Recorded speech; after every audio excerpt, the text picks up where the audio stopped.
Good morning. Today is August 13th. My name is Dana Kaufman. Thanks for joining me today.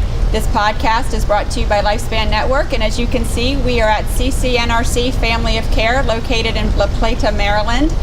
Today, CCNRC is hosting our peer-to-peer, where over 40 senior care professionals in Southern Maryland will be gathering in a few minutes for a networking event. Also with me today is Paul Spence. Mr. Spence is an associate member of LifeSpan and is with Omnicare. And Omnicare is our public policy sponsor for this quarter. So thank you very much for your sponsorship and for being with me today. Would you like to tell our viewers a little bit about Omnicare? Absolutely. Thank you, Dana. Omnicare is happy to sponsor and work with LifeSpan.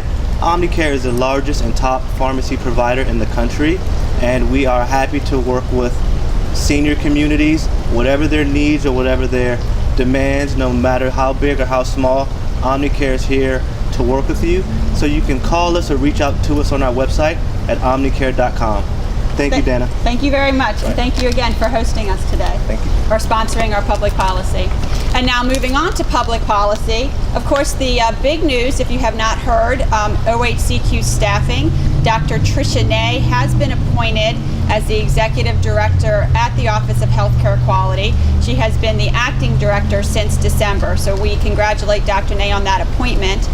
Emma Hambright has also replaced Bill Durrell as the Deputy Director for State Programs and will be overseeing the medical adult daycare and assisted living programs. You can meet both of them at our peer-to-peer on September 4th.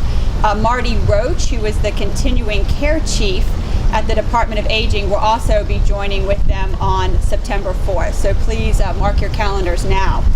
The big news in August, of course, or this summer, was the release of the Office of Healthcare Quality licensing regs for nursing homes, assisted living, and medical adult daycare.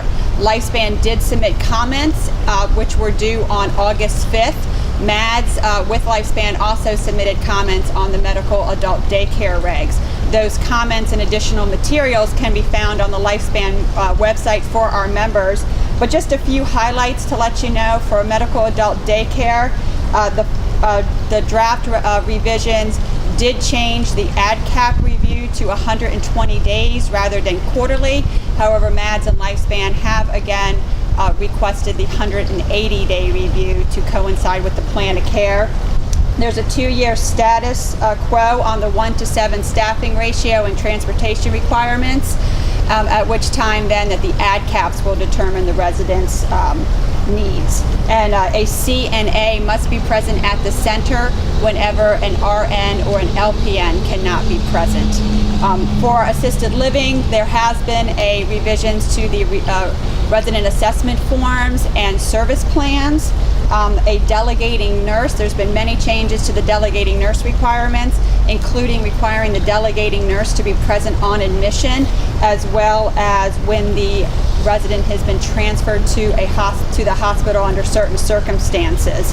And there is included in those draft revisions increases on dementia and cognitive impairment training, including many changes in the special care units, including the need to hire now a coordinator for those units.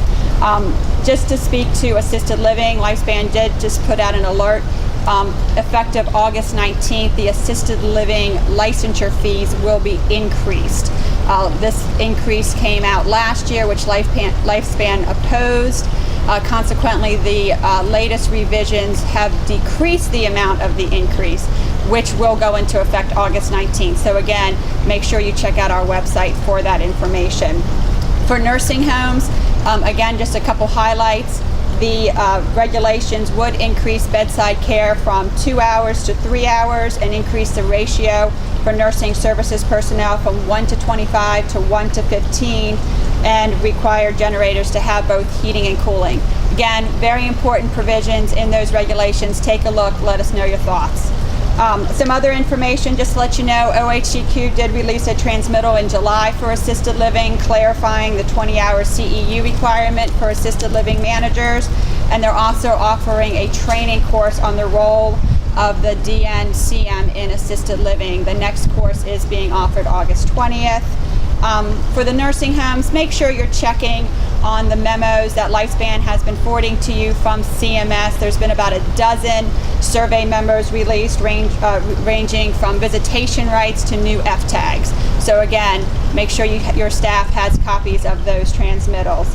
The House and Health and Government Operations Committee, moving into the fall, is going to be examining sex offenders residing in assisted living and nursing homes. That's been a big topic for a couple years, and briefings have been scheduled on this in September and October. OHCQ is also looking at the National Criminal History Background Check programs and has convened a work group to again examining our state laws regarding criminal background checks. Just as a reminder, don't forget to register for our annual conference, which is being held in September. Registration is open, so don't miss our early bird deadlines.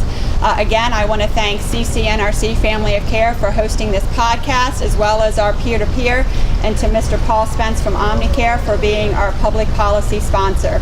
Have a great rest of your day and a great week. Thank you.